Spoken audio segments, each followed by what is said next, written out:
Hello everyone, back to you in today's second video. Going to have a look at the weather for the next 10 to 14 days for today's second video. Day 10 will take us to around the 19th of October. We'll be able to extend out beyond that. We extended GFS and ECM ensembles may run to around a couple of weeks. We'll have a look at CFSV2 at the end of the video for November.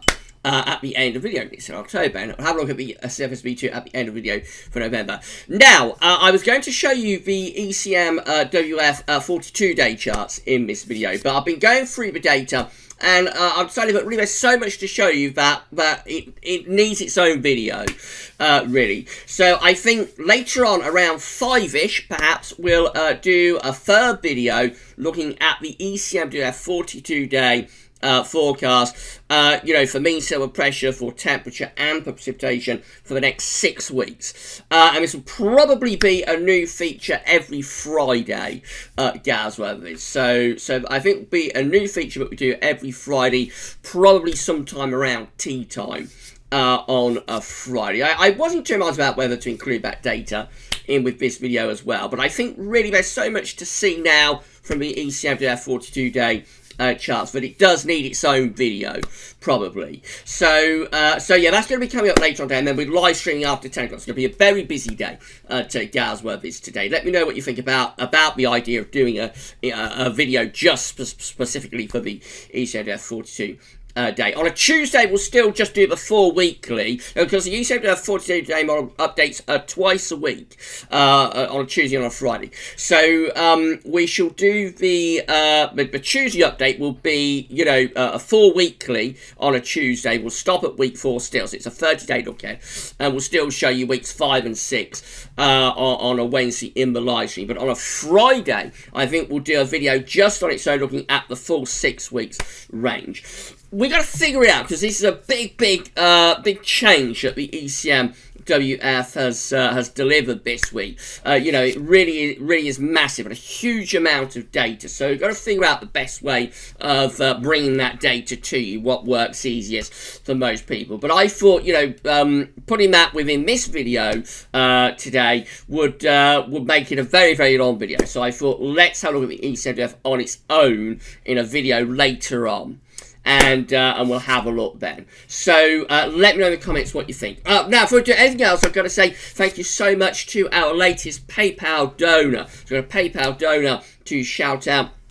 So thank you so much to Andrew Cruz. Thank you so much to Andrew Cruz for becoming a PayPal donor for GavsWeatherVids. I think it's Andre. I don't think it's Andre, but I think it's Andrew Cruz. Thank you so much for becoming a PayPal donor for GavsWeatherVids. It's very, very kind, very generous of you to do that. If you would like to become a PayPal donor for GavsWeatherVids, all you do, you come to the GavsWeatherVids.me PayPal page. I haven't been talking about this very much in videos lately, but we have still got the PayPal page. So if you would like to become a PayPal donor for GavsWeatherVids, all you need to do is come to the GavsWeatherVids PayPal.me page and sign into your PayPal account and give whatever donation you would like to GavsWeatherVids. It's helping us to pay for our website and keep content online. So thank you so much to Andrew for doing that. There is also, of course, YouTube channel membership, and there's Patreon as well. So big thanks to all of our patrons, big thanks to all of our channel members, big thank you to all of our PayPal donors. It's incredibly kind what you do for me, and also what you do for GavsWeatherVids. So thank you so much, everyone,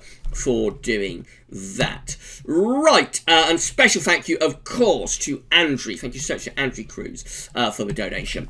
Right, here we go. We're going to start off in the tropical Atlantic and in the Gulf of Mexico. So we've got a yellow disturbance area just here in the tropical Atlantic Ocean. That one is disturbance 1, has a 0% chance of cyclone formation in the next 2 days, and a 20% chance of cyclone formation in the next 5 days. The same with a tropical wave located 700 miles southwest of Cape Verde Islands continues to produce disorganized showers and a few thunderstorms. The wave is expected to generally westward or west-northwest was about 50 miles per hour. Environmental conditions could be conducive for some gradual development of the system this weekend or early next week, while it is located over the tropical Atlantic, well east of the Lesser Antilles. Upper level winds are forecast to become favourable for further development by the middle of next week. So it doesn't look like I have to worry too much about that one. And then of course got Hurricane Delta. Just here, Hurricane Delta is bearing down on the Gulf Coast of the United States as we speak. Hurricane Delta is a maximum 3 hurricane, devastating hurricane, giving maximum sustained winds of 120 miles per hour with a minimum central pressure of 953 millibars, moving northwards at 12 miles per hour. Clicking on Delta shows what's forecast to happen with Delta. So we've got to go here. So Delta is a major hurricane, category 3 at the moment. As Delta gets close to landfall, will weaken slightly, probably going down to a category 2 hurricane as it makes landfall, but it's still going to be a huge impact on the Gulf Coast, and then pushing northwards, becoming a tropical storm, tropical pressure, and going post-tropical by the end of the weekend. The impacts from Delta all the way from the Texas Gulf Coast right way over to the Mississippi and Alabama Gulf Coast, with a central hit on Louisiana. Let's have a look at discussion so you can see the maximum sustained winds with this and work out the categories. So, yes, we've got category 3 hurricane giving max sustained of 120 miles per hour at the moment. 12 hours time, that's down to 110 miles per hour. Then in 24 hours time, down to 70 miles per hour, 35, 30 and 25. And then by the end of the weekend, it has dissipated. So these are the key messages with Delta. Number 1, life-threatening storm surge expected near the east coast, near and east of where Delta makes landfall. Excuse me, this evening. Let's do that again. Point number 1 is life-threatening storm surge expected near and east of where Delta makes landfall this evening, and a storm surge warning is in effect from High Island, Texas to Ocean Springs, Mississippi. The highest inundation of 7 to 11 feet is expected somewhere between Rockefeller Wildlife Refuge and Morgan City, Louisiana. Residents in the warning area should promptly follow advice given by local officials. The storm surge risk remains high despite the forecast decrease in intensity before landfall, since Delta is a relatively large hurricane. Point number 2, hurricane force winds are expected this afternoon and evening somewhere within the hurricane warning area between High Island, Texas and Morgan City, Louisiana. The hurricane force winds will also spread inland across portions of southern Louisiana near the path of Delta's center this evening and tonight. Point number 3, heavy rainfall will lead to significant flash flooding and minor to major river flooding in parts of Louisiana today and Saturday. Additional flooding is expected across portions of the central Gulf Coast into the lower Mississippi Valley. This is a really, really bad hurricane. If anybody is in the path of Hurricane Delta, then please heed the warnings from the National Hurricane Center and NOAA and your local authorities, and please heed those warnings and take care of yourself. This is a very, very large hurricane indeed. Hurricane Delta will be on the Gulf Coast very, very shortly. These are the GFS upper air temperature and precipitation ensemble. Come back home. These are the GFS upper air temperature and precipitation ensembles for the next couple of weeks. We're at Birmingham today. So red line is a 30-year upper air temperature average for Birmingham. We're starting off cooler than average at the moment. Really quite chilly with the upper air temperatures at the moment. We do get a little bit of tick up early next week when they fall away once again. Now, as we go into the third week of October, signs of a warming trend. It's something we've been talking about in the videos a lot over the past few days and last week or so. So yes, there is still this idea in the works as we get into the third week of October, upper air temperatures begin to lift up. It starts to become milder. Got a few cold outlier members just here, but they are outliers. The general trend definitely through the third. This is 15th of October. Whoops, let's get rid of that. So this is the 15th of October just here when it's called an average. So this is the third week of October, and the trend is definitely then towards the temperatures lifting. I think we can see that quite clearly. So it still looks as though the third week of October is going to go milder, but up to the middle of October, it looks pretty cold. Precipitation-wise, there is going to be rainfall around, not too much through the rest of the weekend into the early part of next week, but then getting more unsettled light from around the middle of next week onwards into the third week of October, actually looking quite wet. So as it goes milder, it also goes wetter once again. Temperature anomalies on the 9th to 17th of October, colder than average. You're going to have below average temperatures coming up, not just for the UK, but through most parts of Western Europe. So it is going to be a very chilly week coming up. Rainfall and precipitation anomaly from the 9th to 17th of October is generally drier than average. Expect these to start trending wetter next week if that third week of October comes off. But for the coming week, it looks relatively cool, maybe quite cold actually, but a little bit on the drier side.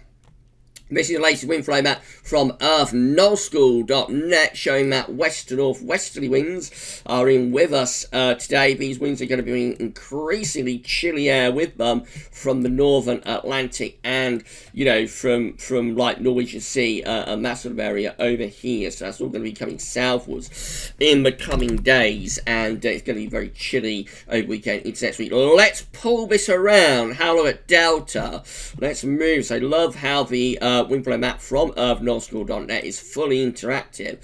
So let's look at Delta then. There it is. That's the Gulf of Mexico, of course. And you can see how much of a monster this storm, this hurricane is. Hurricane Delta. Look at those winds wrapping around Delta. Incredibly powerful hurricane. Showing up the eye of the hurricane very, very vividly there in the Gulf of Mexico. You see it's not far now, not far from the Gulf Coast. This is the Gulf Coast of the United States just here. So Delta is not at all far from that Gulf Coast and is going to give a very, very severe and major impact on the Gulf Coast. Look how those winds are wrapping around the eye of the hurricane. It's a major Category 3 hurricane. This is what a major Category 3 hurricane looks like with earthnullschool.net. Do you want to have a look at the temperature overlay, the temperature contrast? We can do that as well for you. So you see there is a lot of warm, humid air associated, hot air associated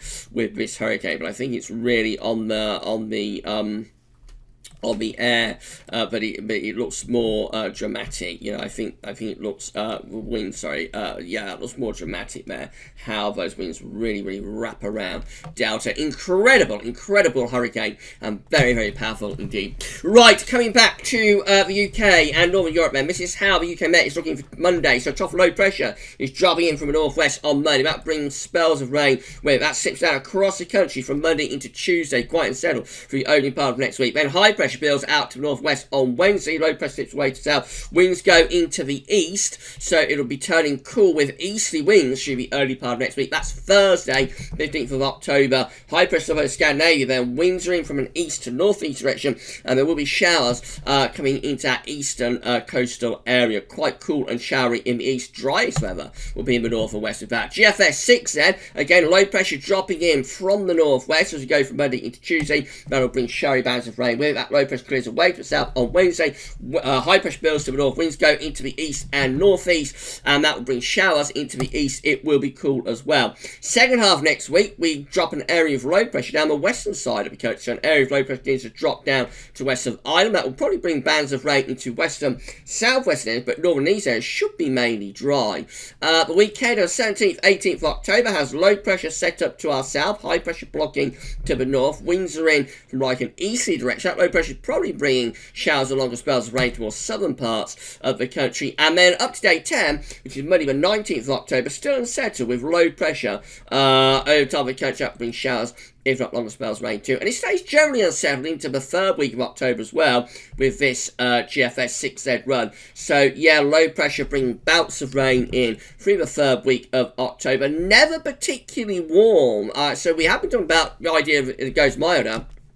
through the third week of October. But this looks quite cool, really, through much of the time, with his low pressure centred over top of the country. See how the black line to the jet stream is still kind of to our south generally. So we're still on the cold side of the jet, really. And with those with that area of low pressure being like bands of rain spiraling around the low pressure, it just looks generally wet and quite cool, maybe pretty cold, really, right way up to the very end of the GFS run, which gets us to Sunday, the 25th of October. GM, again, we've got low pressure with trough dropping in from the northwest, bringing showers, if not longer spells of rain. Low pressure slips to our south-southeast by Wednesday, the 14th of October, turning wind into the east. That will bring showery rain to the east. The north and west closest blocking area of high pressure will be drier. Into the second half of next week, again, we've got proper blocking here. This is real northern blocking, with high pressure like bridging up to Iceland and going up towards Greenland as well. Winds are in from an easterly direction, so it's not going to be warm. It's going to be quite cool up to the second half of next week. In the more extended range, we start to set up genuine northern blocking here. We've got a proper genuine Greenland blocking, I should say. That's a proper 1045 millibar area of high pressure over southern Greenland. With low pressure underneath it, though, we're actually drawing up like a bit of a southerly wind, so it's quite mild. But it's one of those situations where it's quite mild despite the Greenland blocking. However, if we could run on, I suspect we'd probably find this low pressure pushing in that sort of direction, and the Greenland block will probably try and force down cold air from the north, probably, if we could run on beyond day 10. And then the ECM is looking like that. So again, low pressure drops in from the north and from the northwest on Monday. That low pressure sitting over country from Monday to Tuesday, bringing showers, not long as spells of rain. Then the high pressure takes over to our north, turns the wind into its east northeasterly. That brings showery rain into the east. It's going to be cool, and for east areas there will be showery rain around. Moving up towards day 10, again, similar to what the GFS 6 said, is showing, and the GM to some degree. We have higher pressure through here, so high pressure out to our west is Monday 19th of October, day 10. Low pressure to our southwest. Winds in from an easterly direction, but the low pressure south probably bringing some rain, trying to draw up some milder air from the south. But it all looks very, very blocked. I have to say, all of these models look very, very blocked at day 10. This is a rainfall forecast based on the ECM run from tometeo.com. So there's showers coming and going, really showery bursts of rain, quite wet through the early part of that next week. But of course, we pull in those east-northeasters, which brings most of the rain into eastern parts of the country, for north and west tending to turn drier. Moving up towards day 10, this is how it looks. Again, spells of showery rain coming and going with these east winds. Probably quite dismal weather, really, with a lot of cloud. Easterly winds making it feel chilly, and showery bursts of rain coming and going up to day 10. These are the options on the table within the ECM ensembles today for day 10. This gets us to the 19th of October. Have 32 members of the ECM ensembles with high pressure to our north, low pressure to our south. Winds are probably in from an easterly direction. This does include the control and the operational run by way. So showery rain and quite cool. 14 with high pressure again out to the northwest. Low pressure. Got low pressure to our south and southeast. Winds again in from the northwest. That's more unsettled and quite cold. And then 5 with a mid-Atlantic ridge. High pressure in the middle of Atlantic going up towards Greenland. Low pressure is to our east. Winds are in from the north. That's going to be cold with the driest weather in the north and in the west too. In 2 weeks' time, these are the options that we've got. This gets us to 24th of October. Have 22 members of the ECM ensembles with the Mid-Atlantic Ridge going up towards Greenland. Low pressure to the top of the country. That's going to be cold and wet. Potentially 14 with high pressure away to our west-northwest. Low pressure to our northeast. That could be bringing in winds from northwestern direction. And then 12 with high pressure over Scandinavia, ridging towards Greenland. Low pressure to our south. Might be a bit milder from the south, but winds generally probably coming in from the east. I mean, these are very untypical charts continuing right way up to 2 weeks out. Very untypical for October, with a lot of blocking, not zonal and westerly at all. Lots and lots of blocking up to 2 weeks out. Finally, for this video, CFS V2 for November. These are 700 millibar heights for November. Latest run from a CFS showing low pressure to the north, high pressure to the south. So saying not zonal for the next couple of weeks. In November, the CFS is seeing a return of westerlies. So CFS wants to bring westerlies back and zonality back for November, with low pressure to the north, high pressure to the south and southwest, winds in from westerly direction. That delivers us a milder than average temperature anomaly for November, and it delivers us near normal rainfall for November as well. Right, so that's it for this video. So yeah, it looks very untypical for the rest of October. I mean, that for November is very expected. For the rest of October, or the next couple of weeks going into the third week of October, it looks untypical. We continue with northern blocking. It may get milder for a while as we draw winds up from the south, the way that the block and the trough sort of aligns with one another. But generally, this is looking like a very, very untypical October, with a lot of northern blocking in the works. Now, we're going to have a new video for you coming up later on. So we're going to look at the ECWF 42-day forecast. Be around 5 o'clock this evening, I think, something like that anyway. And it's going to be interesting. I'll show you mean sea pressure anomalies, temperature anomalies, rainfall anomalies from the ECMWF 42-day model. And yeah, it's going to be a very interesting video. And then after 10 o'clock, we're going to be live streaming with our Friday night curfew live stream. Come back later on for that ECMWF 42-day data for this video. That's all for now, and thanks for watching.